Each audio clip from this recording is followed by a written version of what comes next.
Hello everyone, today I'm at Epcot for 2 hours before the park closes for a little mini vlog of me checking out food and wine for dinner. So let's get going. I got the festival passport as always, and this year they changed it up. They have this fun for families with kids guide. Let's see what's in this.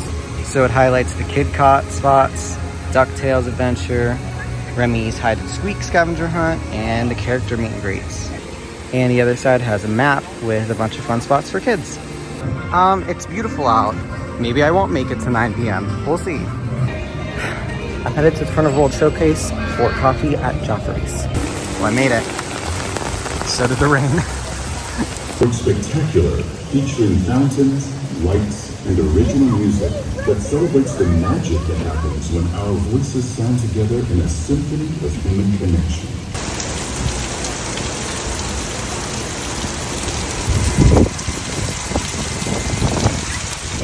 I got a peanut butter and jelly latte. Taste test.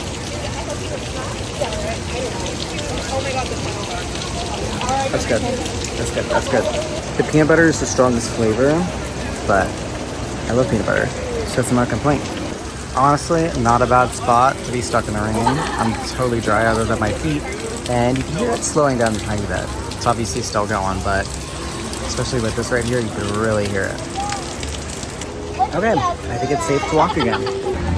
I kind of wish I had a bigger umbrella, but I didn't think it was raining until like 9 and 7:45, but it's fine.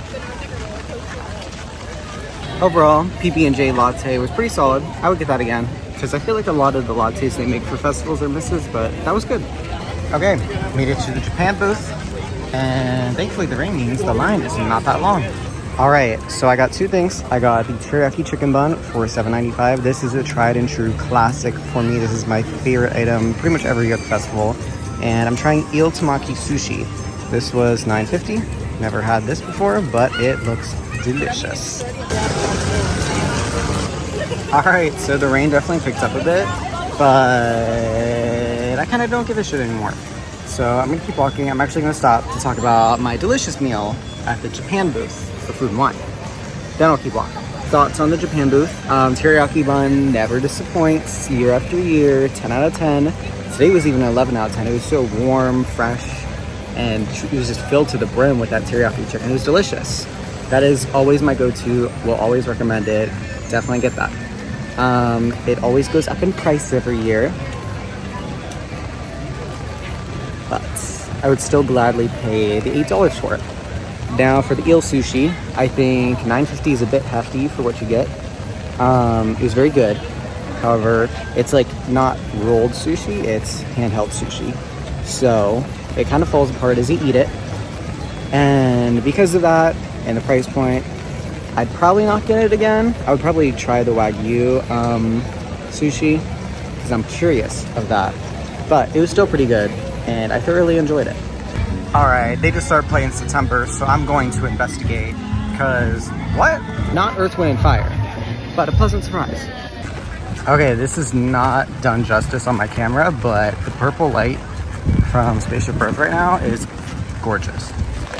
All right, it's 8:10, the rain went down and then went back up again, as you can see. My goal now is to get a dessert. I want the like nitrogen mousse, sweet potato mousse, but that's outside, so I might go somewhere inside. And then I want to ride Living with the Land before I leave. So let's see what I can get done. I went to the Mexico booth, which is outside, but I'm eating in the Odyssey Center. So this is the cornbread from the Mexico booth. It was $6, so let's test it out.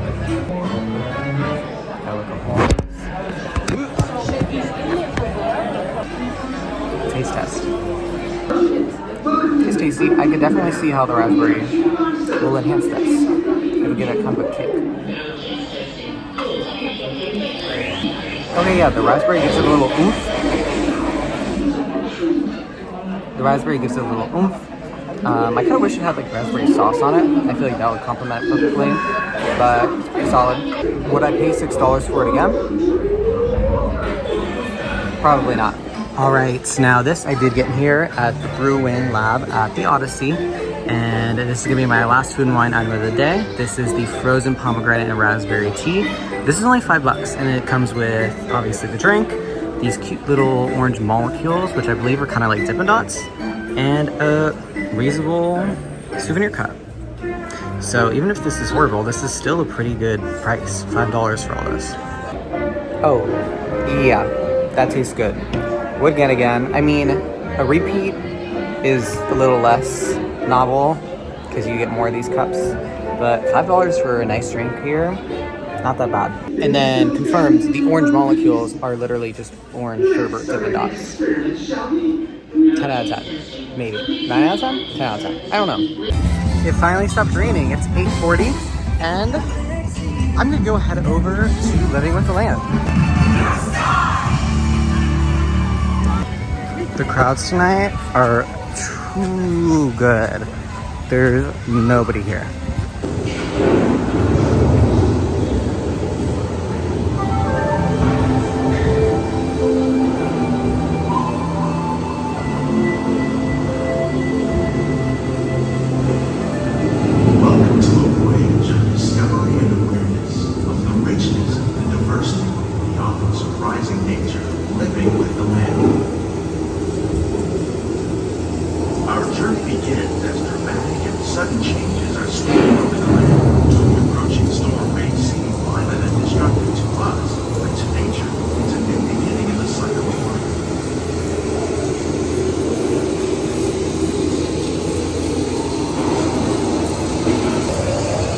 With 7 minutes to spare in the park's hours, I got my own boat on Living with the Land. Precious nutrients and minerals.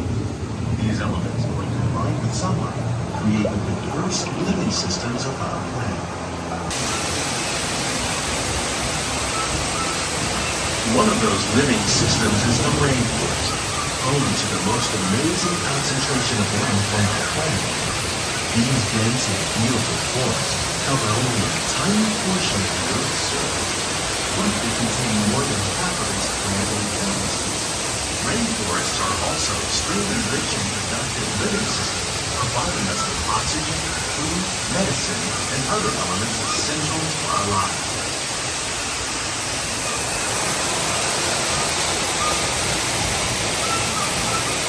The American prairie once appeared as desolate as the desert, but over time, rainwater and nutrients gradually penetrated the hard surface of this land.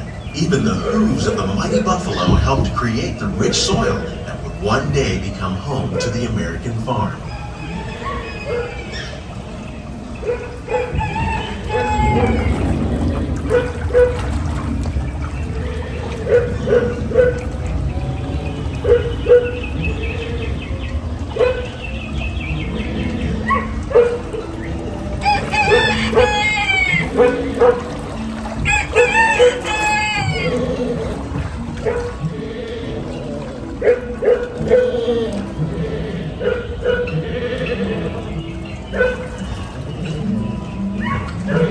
Of all the forces at work on the land, humans have had one of the most profound effects. The need to produce food for a growing world led to the enormous use and sometimes overuse of the land. Here at Epcot, we're learning to reduce the need for chemical pesticides by breeding and using natural predators, like ladybugs and wasps, to control pests. The tropics are home to the greatest diversity of plants on the planet. Many of these, like papaya, bananas, cacao, coffee, and rice, are well known around the world. These are just a few of the edible plants that have been an important source of nutrition for people living in the tropics. Some, like the water lily, thrive in wet, swampy areas and waterways. All parts of this plant, even the flower petals, are edible. The starchy root of the plant has long been used to make flour for baking.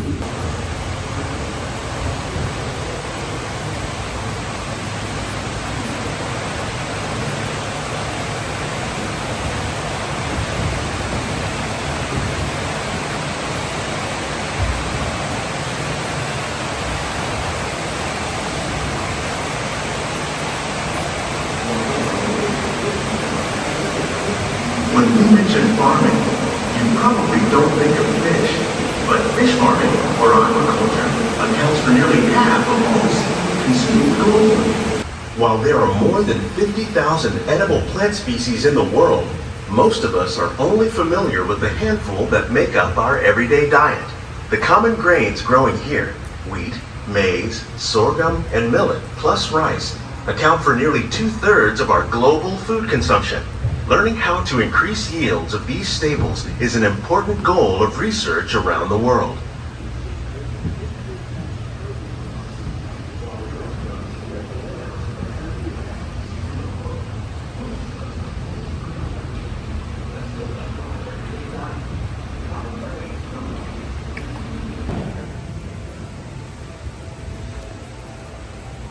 The future of agriculture may include innovative ideas like this vertical growing system.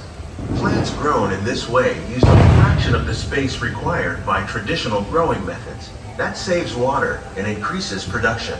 The aquaponics system on your left combines hydroponics with aquaculture. The fish provide a natural source of fertilizer for the plants, and the plants help keep the water clean for the fish. It's another great way to produce more while using less.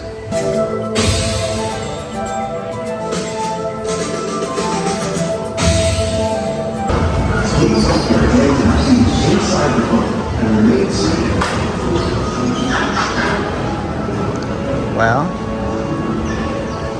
it's really busy right now.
Anyways, that'll conclude my brief night at Epcot.